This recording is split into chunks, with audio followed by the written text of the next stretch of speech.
ہم پاکستانی مسلمان بھی عجیب لوگ ہیں۔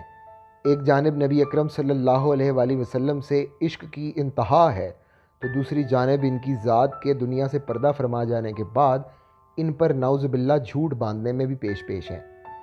عجب بات یہ ہے کہ جس معاملے کے بارے میں اس ویڈیو میں بات کی جا رہی ہے، اس جھوٹ کو پھیلانے میں ڈاکٹر عبدالقدیر خان جیسے سائنسدان بھی شامل ہیں، جو شاید پیغمبر اسلام کی ذات سے محبت میں ہی یہ سب کچھ کر جاتے ہیں۔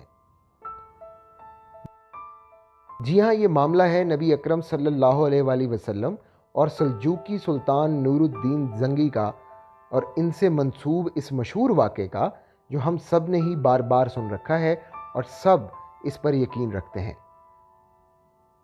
واقعہ مختصر یہ ہے کہ ایک رات نماز تہجد کے بعد سلطان نور الدین زنگی نے خواب میں دیکھا کہ رسول کریم صلی اللہ علیہ وآلہ وسلم دو سرخی مائل رنگت کے آدمیوں کی طرف اشارہ کر کے سلطان سے کہہ رہے ہیں کہ مجھے ان کے شر سے بچاؤ۔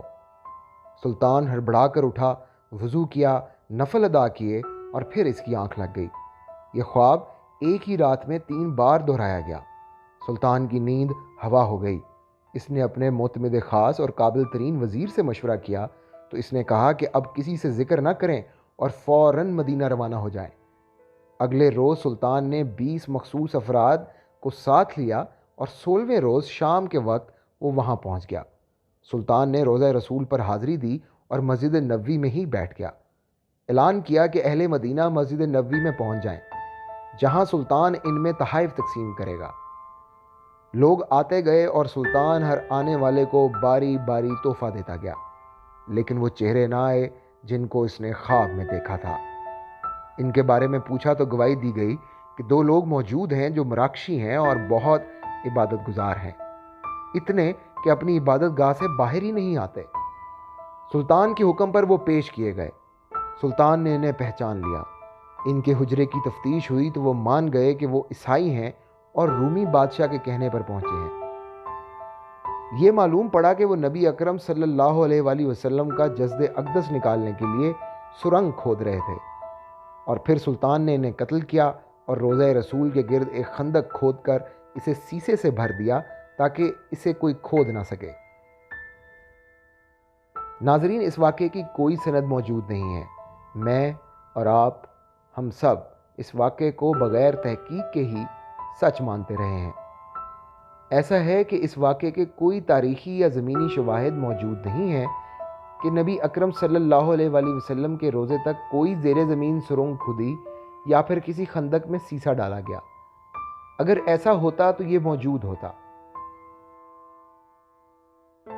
سعودی اوقاف اور محکمہ تعمیرات کے پاس مسجد نبوی اور مسجد الحرام کے زیر زمین لیزر نقشے موجود ہیں جو کہ ان مساجد کی توسیع کے عمل کے لیے استعمال ہوتے ہیں، تاکہ ایسی عمارات استوار کی جا سکیں جو مکمل طور پر مضبوط اور خوبصورت ہوں۔ دوسری جانب اس واقعے کے مکمل طور پر جھوٹ ہونے کی دوسری دلیل یہ ہے کہ اس حوالے سے کوئی مستند روایت موجود نہیں ہے، نہ ہی کوئی متواتر روایت موجود ہے۔ یہ واقعہ پہلی بار کتاب وفاء الوفا میں سامنے آیا، جو کہ نور الدین زنگی کی زندگی کے 500 سال بعد لکھی گئی۔ یاد رہیں کہ نور الدین زنگی کا زمانہ سن 1100 یعنی 12ویں صدی کا تھا، اور یہ کتاب 17ویں صدی میں سامنے آئی، اور وہ بھی بغیر کسی متواتر روایت کے۔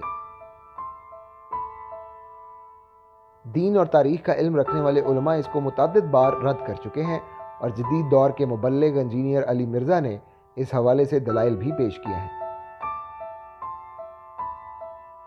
بطور امتی محمد ہم پر یہ فرض ہے کہ ہم صرف اور صرف سچ کو اپنا رہنما بنائیں۔